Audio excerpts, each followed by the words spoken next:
Cadê esse povo? Acorda esses meninos, colegas, bota aí alguma coisa para os outros se acordarem. Eu acho que a gente pode começar, viu, Silvia? Porque Eu já tenho tem. aqui poucas turmas também, né? São seis Pois turmas, é. né? Bom, pessoal, eu vou botar só dar aqui um bom diazinho a vocês com câmera, porque aqui tá meio desmantelada ainda as coisas. Mas, assim, desejar uma boa semana, um bom mês, né? Que a gente consiga continuar aí nossas atividades de forma remota, o mais proveitoso possível, né? Pedir que se cuidem. Nós estamos, não sei se vocês estão vendo televisão, talvez às vezes alguns veem, outros não, mas assim, a gente precisa se informar um pouco. Nem sempre a televisão é uma coisa boa, mas ela também não é só coisa ruim. E assim, a gente está vendo aí, está na mídia, está em todo canto, a situação que o Ceará está hoje. Pode até não estar na nossa família, não estar na nossa casa, mas está aí, está para todo mundo ver, né? Então, assim, que cada um se cuide, que cada um permaneça. Claro que a gente sabe que tem pessoas que precisam sair, que precisam trabalhar. Nós temos o grande privilégio, eu digo muito aos professores, como funcionários públicos, como escola pública, nós temos o grande privilégio de conseguir trabalhar remotamente, trabalhar das nossas casas. Claro que, na minha posição de gestão, eu preciso ir na escola muitas vezes, mas o professor, se ele tiver o equipamento dele em casa, se ele tiver, ele não precisa nem sair de casa para dar essas aulas a vocês.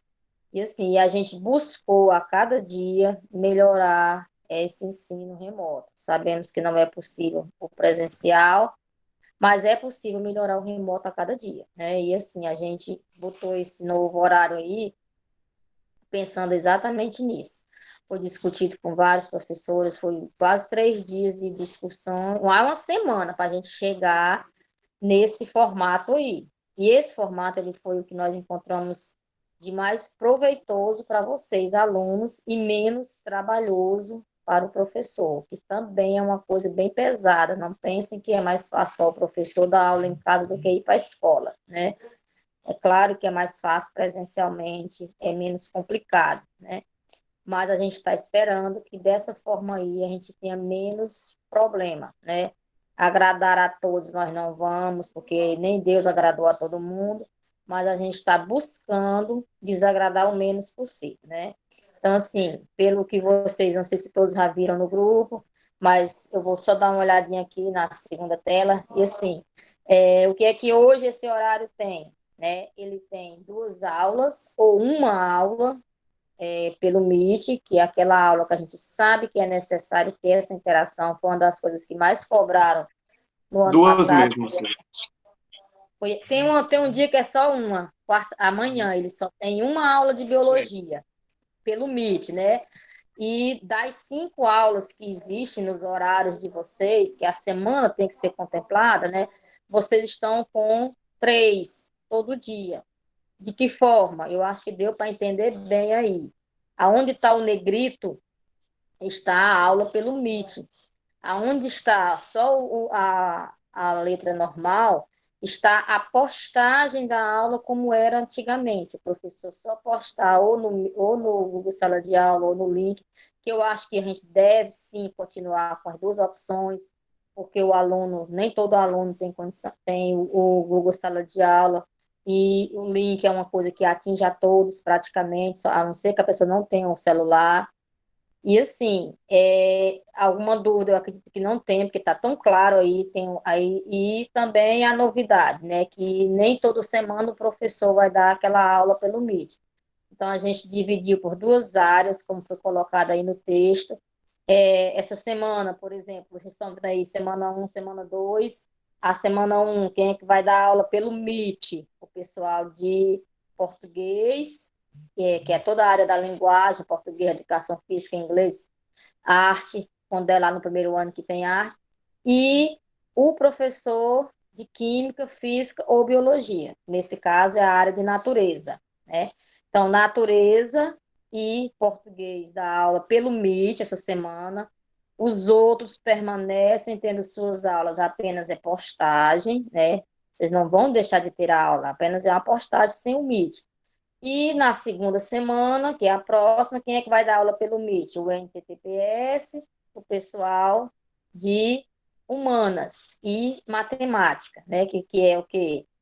É a aula de. Deixa eu ver aqui se está ok. Não, acho que é isso mesmo. Que aí o pessoal de português, inglês, educação física, esse pessoal aí posta só atividade. Resumindo, uma semana o professor dá aula pelo Meet e faz atividade, tudo certo, tudo ok. Só que dá aula pelo Meet. Na outra semana, ele não dá pelo Meet para que vocês fiquem menos tempo expostos ao celular, menos tempo presos à aula pelo Meet e que tenham essa interação durante, pelo menos a cada 15 dias, tenha essa interação professor-aluno. Ficou entendido isso aí?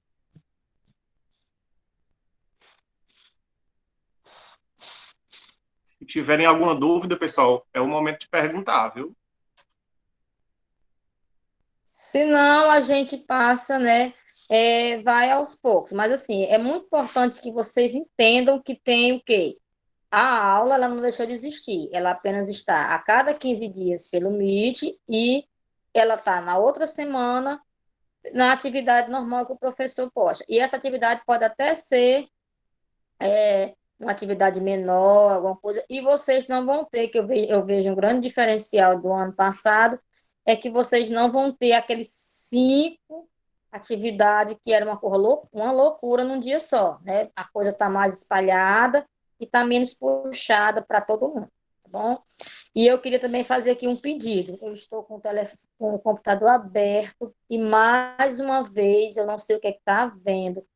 Eu não sei se vocês não estão entendendo a necessidade que está com 2 meses que eu peço daquela enquete que é no aluno online. Eu não estou entendendo o que é que está tão difícil, nem a SEDUC nem a Crédito estão aceitando minhas respostas, que é vocês acessarem o aluno online pelo navegador, pode até os que estão aqui agora todos já terem feito, mas na escola tem 500, não, 638 alunos esse ano.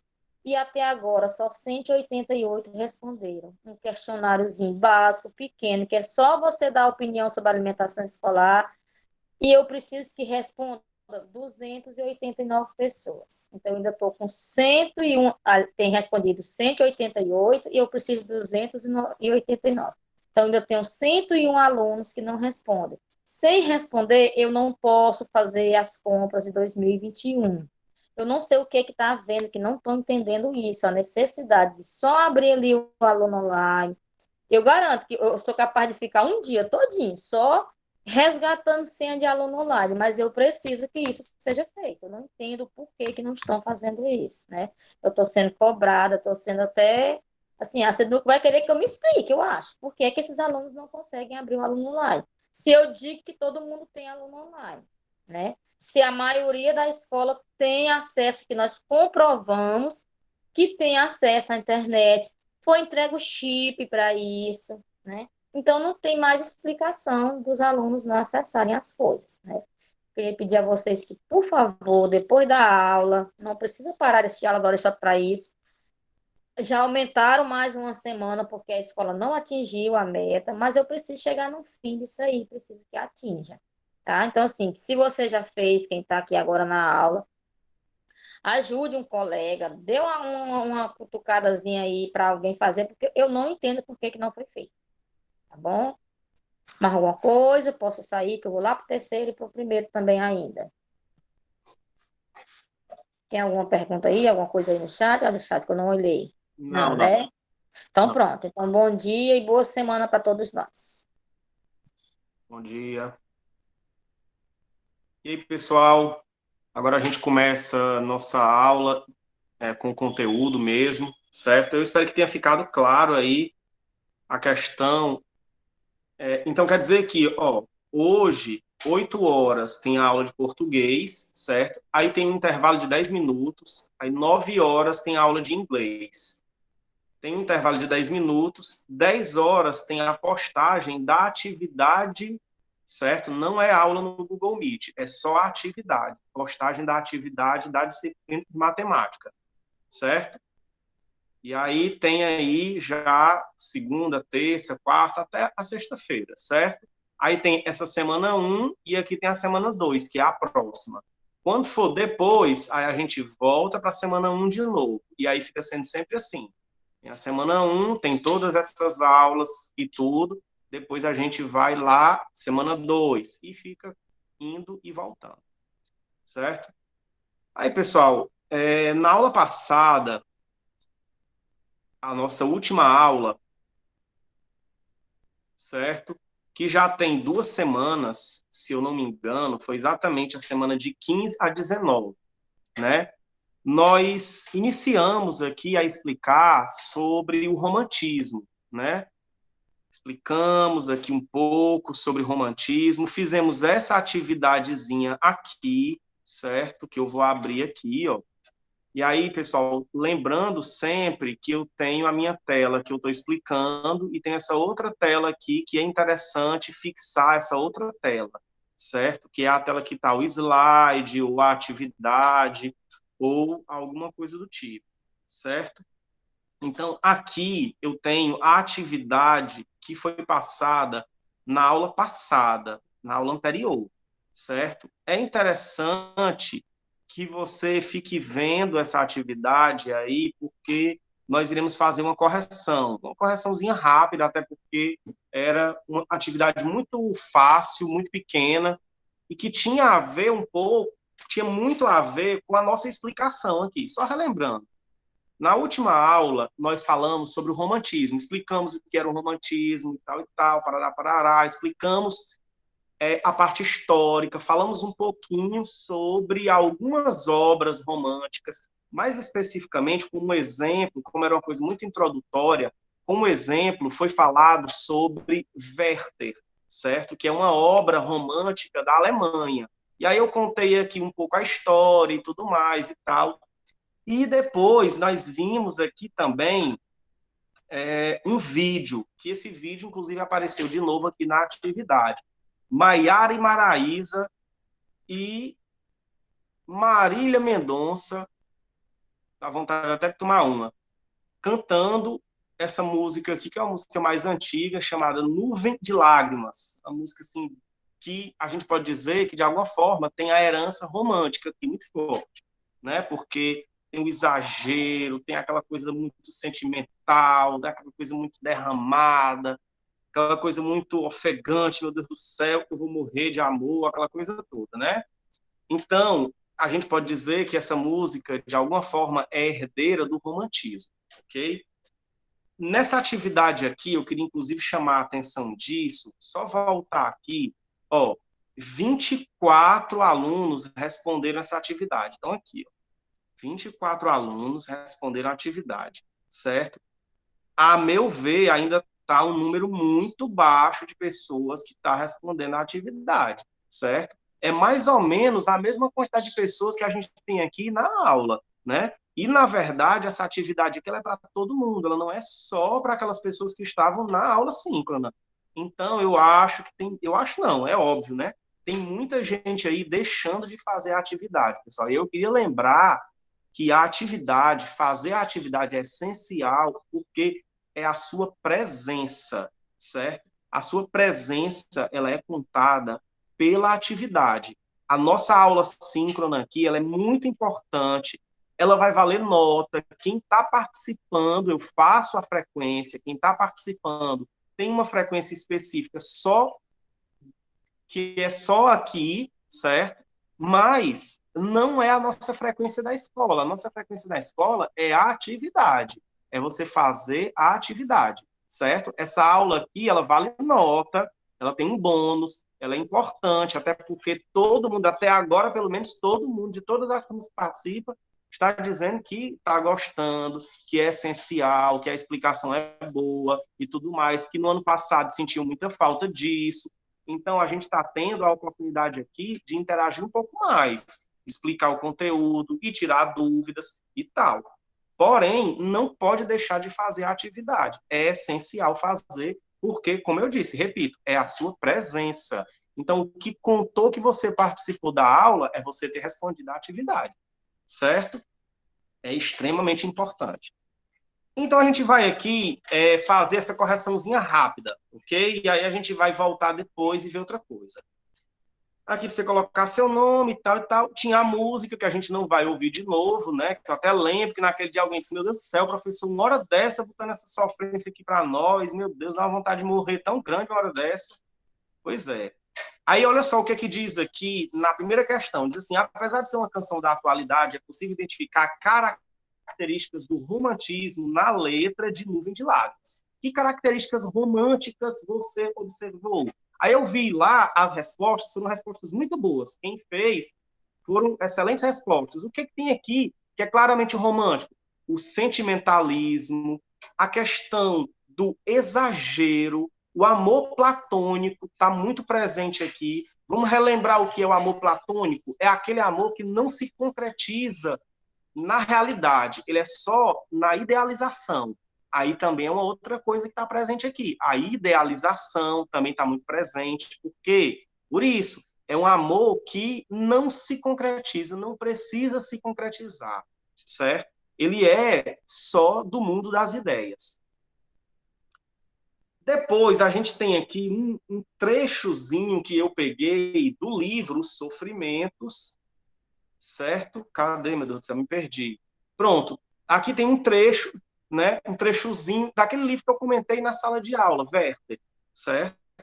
E aí, esse trechozinho aqui é exatamente um trecho em que o narrador, que é o próprio cara, lá ele escreve cartas, né? Só relembrando, ele escreve cartas a um amigo. Então, o romance, ele é estruturado como se fosse em formato de cartas. Ele vai aos poucos escrevendo cartas. Mora em uma cidade, vai morar em outra cidade, e aí, quando ele se muda, ele começa a escrever cartas para esse amigo, contando que conheceu uma jovem chamada Carlota e que está perdidamente apaixonado por essa jovem Carlota, né? E aqui esse trechozinho é um trecho em que ele vai contando para esse amigo esse iniciozinho aqui, sabe? Esse momento em que ele conhece a Carlota, ok? E aí, olha só, aqui diz o seguinte, a primeira questão sobre o texto diz assim, o texto anterior foi escrito em primeira pessoa, narrador personagem, ou terceira pessoa, narrador observador. O texto está escrito em primeira pessoa. E aí, pessoal, aqui vai uma dica interessante. São muito comuns os textos românticos, os romances românticos escritos em primeira pessoa, certo? Por quê? Lembra que o romantismo tem muito a história que é subjetivo, é pessoal, é a visão muito pessoal e muito íntima. Então, é ótimo para ser assim um texto escrito em primeira pessoa, em que o narrador conta a sua própria história.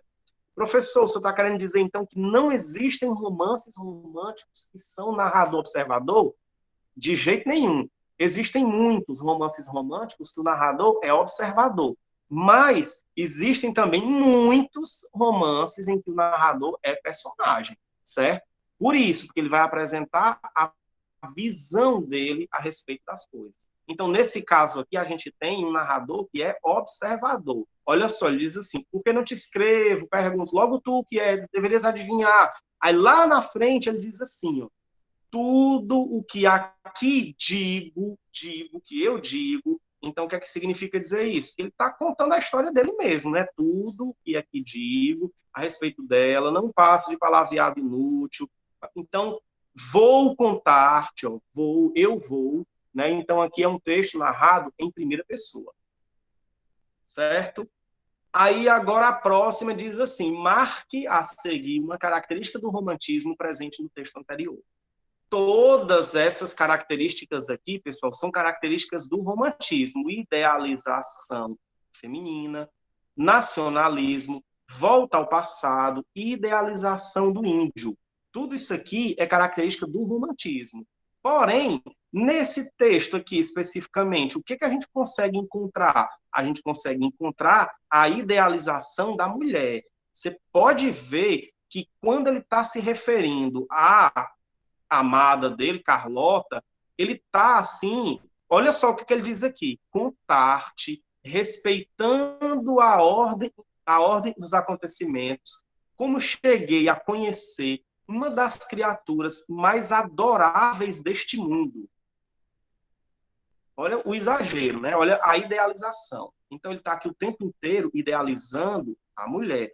Tanta candura, com tanto espírito, tanta bondade, com tanta firmeza e paz de alma em meio a tanta vida real, a tanta atividade. Então, ele está aqui o tempo inteiro idealizando a mulher, certo?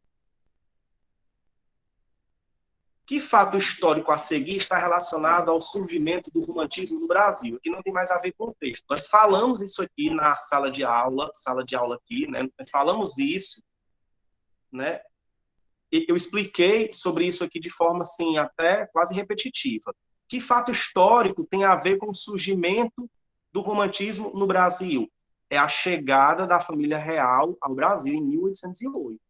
Que nós falamos que foi depois que a família real chegou aqui que começou a realmente existir o processo de independência, né? Porque o Brasil, até então, era uma colônia, e uma colônia extremamente atrasada, não tinha praticamente nada. Só que um conflito na Europa fez com que o rei de Portugal viesse morar no Brasil, o rei toda a corte, né? Viesse morar no Brasil, em 1808.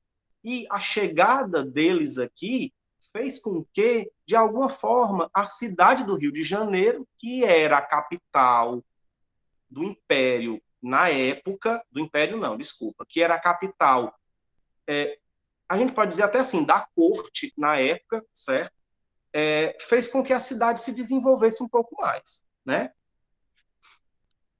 E na última questão, uma questão aberta, diz assim: resuma no espaço abaixo as principais características da escola literária romântica. Aí você poderia falar meio monte de coisa, porque nós comentamos muito sobre isso na nossa aula anterior, certo? Então, está feita aqui a correção. Eu espero que você tenha ido bem na atividade. Na verdade, eu tenho certeza que você foi bem, porque quem fez a atividade, pessoal, com certeza se deu bem, porque era uma atividade muito fácil, né? E aí, pessoal, de novo, eu insisto nessa dica. Não deixem de fazer a atividade, porque é extremamente importante, certo? É na atividade que você tem lá a sua presença. Repito, né? Então, a gente fez aqui a correção da atividade, e aí eu queria saber como é que foi o seu desempenho aí. Você foi bem?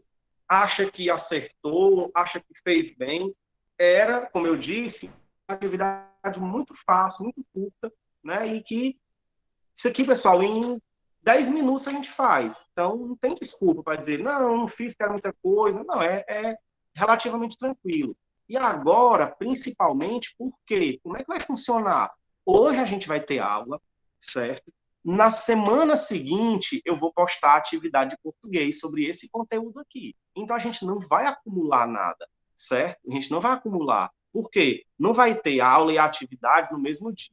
Pode até ser que durante a aula eu deixe alguma atividade, mas vai ser sempre uma ou duas questões só, certo? Na aula. Depois, não tem atividade. A atividade é na semana seguinte. Assim vai ser com todas as matérias. Ok? E aí, acharam fácil? Acharam que até agora, como é que tá sendo? Tá ok? Respondam aí no chat, falem. E aí, o que vocês estão achando?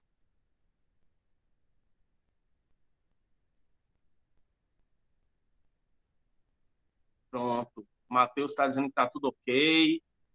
Então vamos lá. Para mim fica mais fácil, porque eu passava o dia todinho com o João Otávio, agora eu diminui um pouco mais o tempo. Pois é, exatamente. Só tem 2 aulas, né? Exatamente. Então, vamos para frente aqui, certo? Na aula passada, nós fizemos, pessoal, uma pequena introdução ao romantismo. A gente só falou da parte histórica, só comentou sobre as características gerais e falamos um pouquinho sobre uma obra romântica do romantismo alemão, que é Werther, certo?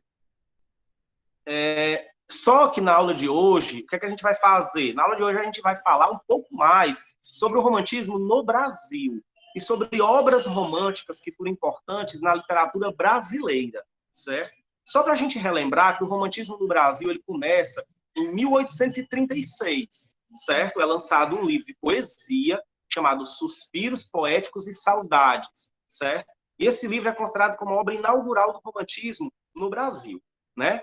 Então, para a gente começar, eu trago aqui um clássico do romantismo, que é um poema chamado Canção do Exílio, certo? Esse poema ele foi escrito em 1847, né? O romantismo começa lá em 1836 e a gente tem aqui em 1847 esse poema, certo? Gonçalves Dias é o nome do autor desse poema, que é um dos principais autores românticos no Brasil, certo?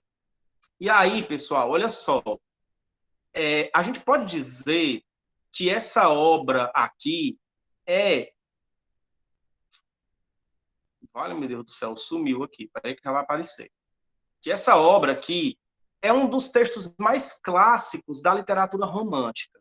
É capaz até que você já tenha visto por aí, porque ele é extremamente conhecido, né? Quem não está acompanhando, tem uma tela, repito, tem uma telazinha aí que está o texto, certo? Fixe essa tela, se tiver pequeno, dê zoom, certo? Porque é importante que você acompanhe a leitura do texto, ok? Então, esse texto aqui é um texto romântico. O que a gente encontra de romantismo aqui nesse texto? A gente vai ver já já que a gente encontra muita coisa.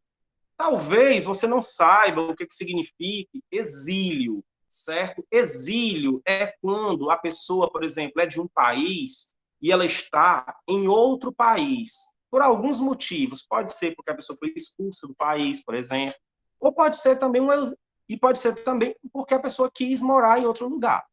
Aqui nós temos um autor brasileiro, Gonçalves Dias, que está exilado em Portugal, certo? Ele está morando em Portugal nesse período que ele escreveu isso aqui. Lembra que nós comentamos que o romantismo ele é nacionalista? Lembra que nós comentamos que o romantismo ele gosta de idealizar tudo, inclusive a pátria, inclusive o país? Pois é o caso aqui que a gente encontra nesse texto. Eu lembro até que na aula anterior, se eu não me engano, alguém comentou sobre isso, que o romantismo gosta de falar muito sobre a natureza, certo? Inclusive a natureza do seu país, né? O romantismo daqui, nosso, teve muito isso, de idealizar a natureza pátria, como se fosse o país com a natureza mais bonita e tudo mais, e tal, sempre de forma idealizada. Então, Gonçalves Dias aqui segue todo esse roteirozinho. Olha só o que é que ele diz. Minha terra tem palmeiras, onde canta o sabiá. As aves que aqui gorjeiam, não gorjeiam como lá. Nosso céu tem mais estrelas, nossas várzeas têm mais flores, nossos bosques têm mais vida, nossa vida mais amores. Em cismar sozinho à noite, mais prazer encontro eu lá. Minha terra tem palmeiras, onde canta o sabiá. Minha terra tem primores que tais não encontro eu cá. Em cismar sozinho à noite, mais prazer encontro eu lá. Minha terra tem palmeiras, onde canta o sabiá. Não permita, Deus, que eu morra sem que eu volte para lá, sem que eu desfrute os primores que não encontro por cá, sem que ainda viste as palmeiras onde canta o sabiá. Né? Você pode ver aqui que tem uma série de coisas que ele está relacionando ao Brasil. O que? O sabiá, as palmeiras, a natureza, tudo isso, para ele, é muito melhor do Brasil do que do lugar onde ele está, que é Portugal. Lembrando que isso aqui é uma canção do exílio.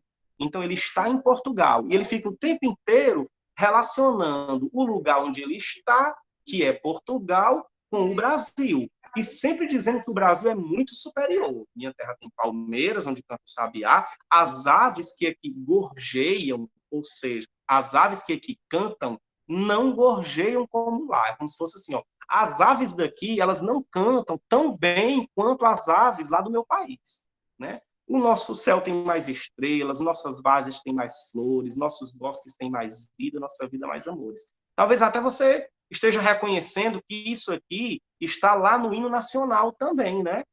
Isso aqui não foi uma coisa que está no hino nacional e depois ele pegou. É o contrário, certo? Na verdade, isso aqui está nesse poema e o hino nacional aproveitou. Por quê? É considerado um poema meio que hino também, né? Porque exalta o Brasil.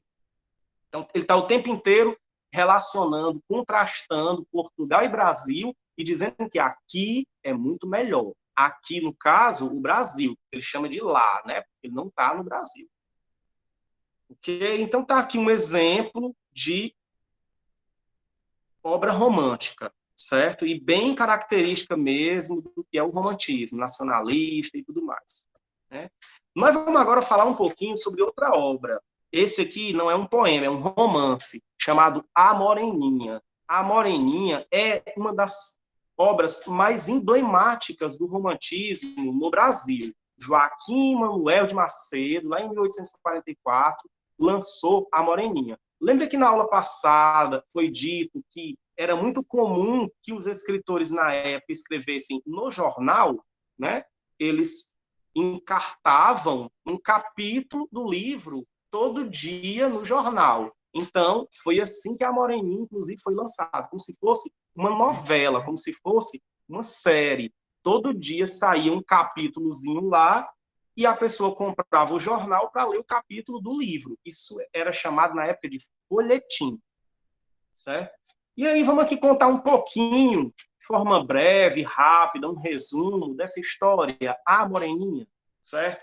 Lá em 1844, é uma obra tipicamente romântica, certo? É o comecinho ainda, 1844, então é o romantismo em seu início. Então, tudo aquilo que a gente entende como romântico está muito presente aqui nessa obra. O amor idealizado, a mulher idealizada, as festas. Isso era muito comum na época, o romantismo retratar as festas da época, as festas na corte. A corte aqui era o Rio de Janeiro, certo? Porque o Rio de Janeiro era, na época, a capital da corte, vamos dizer assim, né? Isso porque a família real tinha vindo para cá e o Brasil era como se fosse a capital do rei de Portugal, né? Então ele estava aqui com a família. Quando eles voltaram e o Brasil ficou independente, isso aqui, quando lançou o livro, já era Brasil independente, 1844, né? Mas a história se passa um pouquinho antes, né? Então, o Rio de Janeiro era meio que a cidade grande da época. E as histórias românticas que se passam na cidade sempre, ou quase sempre, se passam no contexto do Rio de Janeiro. É o caso de A Moreninha. Vamos lá para a história. Depois, inclusive, até novela teve, uma novela muito, muito, muito antiga, chamada A Moreninha. Eu acho que foi anos 70, se eu não me engano. E filme também. Então, um rapaz, né, e uma moça se apaixonam perdidamente, sempre é isso, né? Mas a questão inicial não é essa. A questão inicial é a seguinte. Um rapaz faz uma aposta com seus amigos que ele não vai se apaixonar por ninguém, certo? E aí, ótimo, fazem a aposta lá e um cara diz assim, um cara, uma moça, no momento eu esqueci, mas diz assim, ó, você vai se apaixonar porque eu tenho uma prima que ela é muito bonita e com certeza você vai se encantar por ela e você vai se apaixonar por ela, né? E ele diz assim, não, porque eu não me apaixono por ninguém. Então, eu faço uma aposta aqui que eu não vou me apaixonar por ela. Se é uma história romântica, né, pessoal, não precisa nem dizer que é lógico que ele se apaixonou. E a aposta era a seguinte, se eu me apaixonar, eu vou contar essa história num livro. É o que ele diz, né? Então, é óbvio também que está aqui um livro. Esse é o livro, né? Então, ele se apaixonou, perdeu a aposta e teve que contar a história em formato de livro. Lógico, pessoal, que é ficção, claro, né? E aí, vamos lá. Ah, não vou me apaixonar de jeito nenhum, porque, olha só o que é que ele diz, porque eu já tive uma paixão quando eu era muito adolescente mesmo, 13 anos, se eu não me engano. E aí, depois disso, eu não me apaixono mais por ninguém e tal, e aquela coisa toda. E aí, tudo bem, vamos lá. Ele conhece a moça. Conhece a moça, inicialmente resiste, mas começa a se encantar por ela, certo?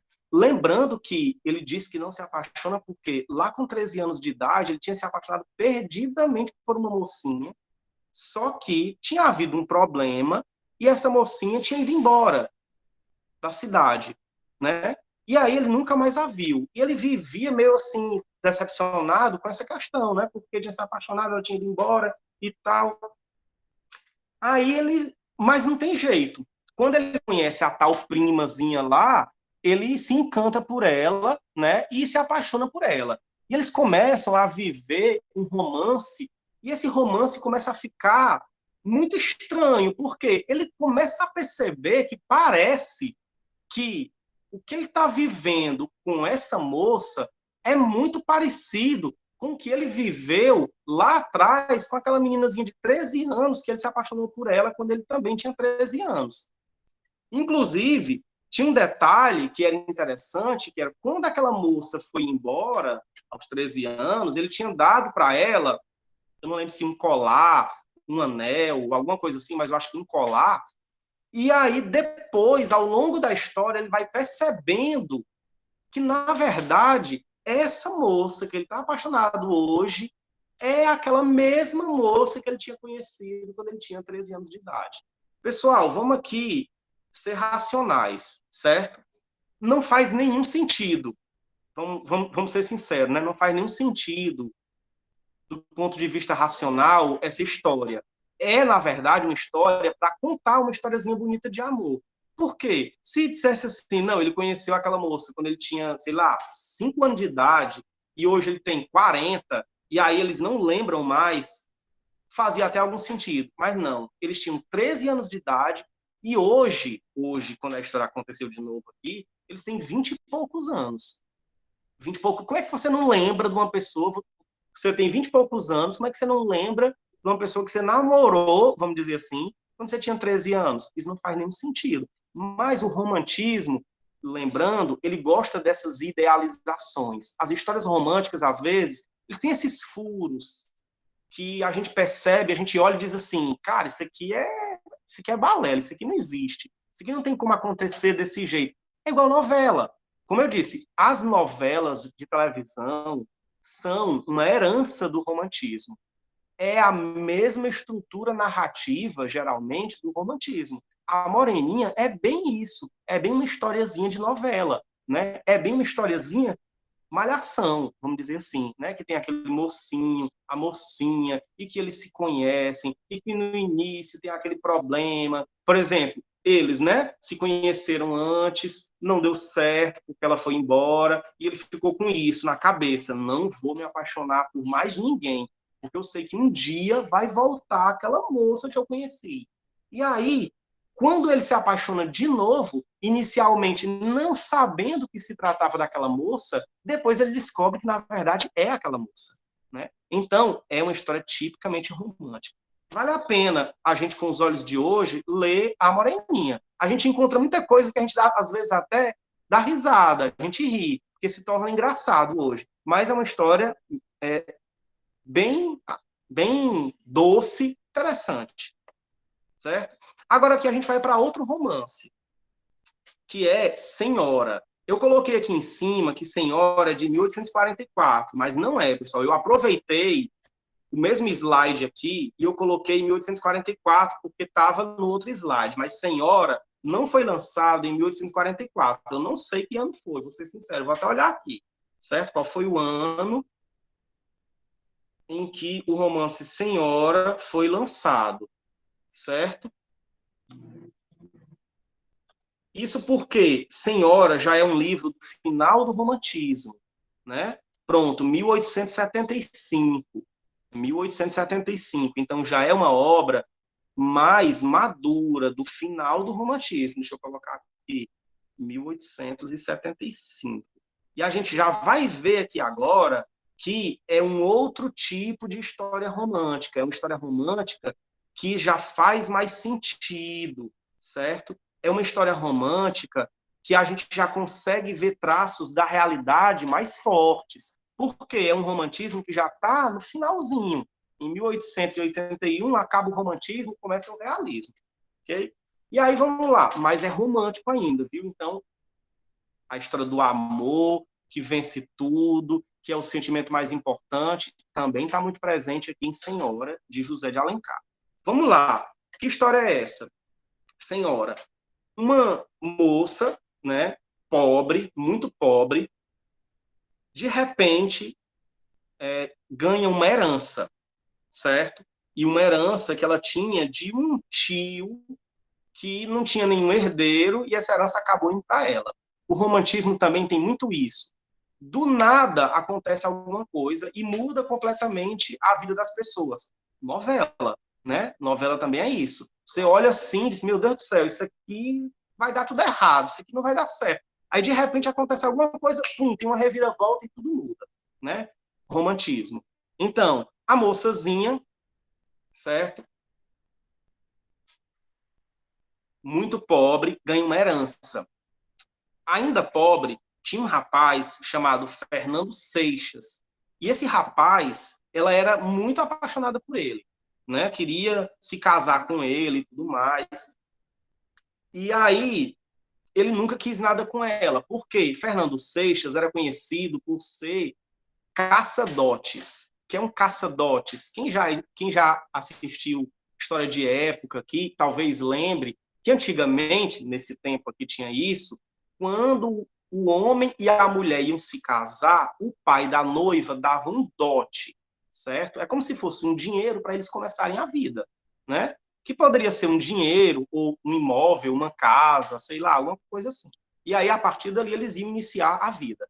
E Fernando Seixas era um caça-dote. Ele queria se casar com uma mulher rica, que o pai desse um bom dote e ele não precisasse mais trabalhar. E a moça aqui era apaixonada por Fernando Seixas, só que é a senhora, né? Só que Fernando Seixas não queria nada com ela, porque ela era pobre. Só que de repente, o que aconteceu? Ela ganhou uma herança, né? Uma herança muito grande de um tio que não tinha herdeiro e tal, papapá. Então ela ficou rica de repente. O que aconteceu? Foi que Fernando Seixas fez, foi lá e se interessou por ela, disse que estava interessado por ela. Logicamente que o interesse dele era só no dinheiro dela, né? Aí, pessoal, veja só aqui como agora a história já está um pouco diferente, né? Porque o romantismo, ele gosta de histórias melosas, histórias muito sentimentais. Aqui, até agora, a gente está vendo pouco de sentimentalismo, né? Porque é um cara que, por interesse, está querendo se casar com uma mulher. Qual é o romantismo que tem nisso? Muito pelo contrário, é muito pouco romântico isso, né? E pior, viu? Ela olha e diz assim, eu sempre quis, mas você nunca me quis. Agora que eu fiquei rica, você me quer, né? Pois tá bom. Por vingança, por mais estranho que isso pareça, por vingança, eu vou me casar com você. Só que você não quer o dinheiro, então é como se você fosse um escravo meu. É por isso que o título é Senhora, certo? É como se você fosse um escravo meu. Você vai fazer tudo que eu mandar, porque, afinal de contas, eu estou comprando um pretendente, eu estou comprando um esposo, eu estou comprando um casamento. Inclusive, o livro tem vários termos nesse sentido, como se fosse uma relação de compra. Tem o contrato, chama de o contrato, né? Por quê? Porque, de fato, ela assina um contrato com ele, como se fosse um contrato, como se a pessoa estivesse comprando alguma coisa. E aí ele diz assim, eu vou me casar com você, só que você vai comer o pão que o diabo amassou, que agora está em minhas unhas. Por quê? Você vai fazer tudo que eu mandar. E ela começa a agir com ele como se fosse uma espécie de senhora dele, como se fosse uma espécie de dona realmente dele. E humilha ele o tempo inteiro, em casa, eles casados. E, inclusive, o casamento deles não acontece de fato, só acontece de fachada, né? Que é uma outra coisa que o romantismo geralmente não faz. O romantismo não trata de relações de fachada. Por quê? Não é o amor que vence tudo? Então, como é que você vai dizer que um casamento é de fachada? Não, geralmente no romantismo não tem isso. Mas aqui, como eu falei, é uma história já de fim de romantismo. Então, o que acontece? O romantismo, mesmo que seja no final, ainda é romantismo. Então, mesmo ela o tempo inteiro humilhando ele, falando as coisas mais absurdas dele em casa, né? Agindo com ele como se ele fosse um empregado dela o tempo inteiro. Só que aí a convivência deles faz com que ela comece a se apaixonar de fato por ele, e ele também comece a se apaixonar de fato por ela. E aí, no final da história, eu vou acabar de dizer aqui que eu estou dando spoiler. Pois é, infelizmente. Mas é porque eu tinha que contar a história toda, porque senão ficaria um pouco sem sentido. E aí, no final da história, o que acontece? De fato, eles se apaixonam, né? Então, o casamento que começou de fachada, o casamento que começou por interesse dele e ela querendo se vingar dele, acaba que os dois, na convivência, se apaixonam. Pois é, o Wesley está dizendo aqui, poxa, professor, pois é, mas Wesley, mesmo você sabendo a história, Wesley, vale a pena você ler o livro, que é um livro bem legal, não é só pela história não, pessoal. Isso aqui é até mesmo uma forma que eu leio e eu revivo o século XIX, certo? Porque tem muito disso, os costumes, a forma de narrar a história, pessoal, é muito bacana, sério mesmo, é muito legal ler obras românticas, porque você volta lá para o século XIX, você vê costumes que para nós hoje são muito estranhos, ou costumes que a gente pensa assim, poxa, isso aqui sempre existiu, né? Então é muito legal. Então, Senhora é uma obra de fim de romantismo, mas é uma obra romântica. Por mais que a gente olhe e diga assim, isso aqui não vai dar certo, esse amor não vai dar certo, essa história aqui, um vai matar o outro. Tem hora que a gente pensa que um vai matar o outro mesmo, mas não. Em algum momento, como eu disse, né? O romantismo sempre tem a história do aconteceu alguma coisa, um estalo ali, muda tudo. Então, de repente, ela se apaixona verdadeiramente por ele e ele se apaixona verdadeiramente por ela, né? Então, pessoal, é isso, né? O que a gente ia falar sobre romantismo hoje era isso. Vai ficar aqui agora a frequência. Se alguém tiver alguma dúvida, pessoal, aproveite o momento, porque esse momento é para eu ficar falando aqui, mas é para vocês também tirarem dúvidas, falarem, fiquem à vontade. Eu estou falando muito, porque desde o início que vocês falam muito pouco. Segundo A e segundo B até agora são as turmas da galera calada. Mas aí, quando você quiser fazer pergunta, pode ficar à vontade, pode fazer perguntas, certo? Deixa eu colocar aqui a frequência. Pronto, tá aí o link, certo? Aí é a nossa frequência da aula de hoje. E aí, pessoal, essa frequência aqui é só para quem está na aula síncrona, para quem está na aula agora, aqui, ok? A frequência da atividade, quando eu postar a atividade, aí a gente faz, aí todo mundo faz, quem está aqui, quem não está. Mas mesmo assim é importante estar na aula online, porque é a explicação e porque também vale nota, certo? Então é isso, 8h50, a gente encerra, tem um intervalozinho e depois entra a aula de inglês com outro link, certo? Então, você pode ir assinando, na medida em que você for assinando, você pode ir saindo, certo? Bom dia para vocês e até a próxima. Tem alguém pedindo para entrar aqui agora. Infelizmente, não faz mais sentido, eu não vou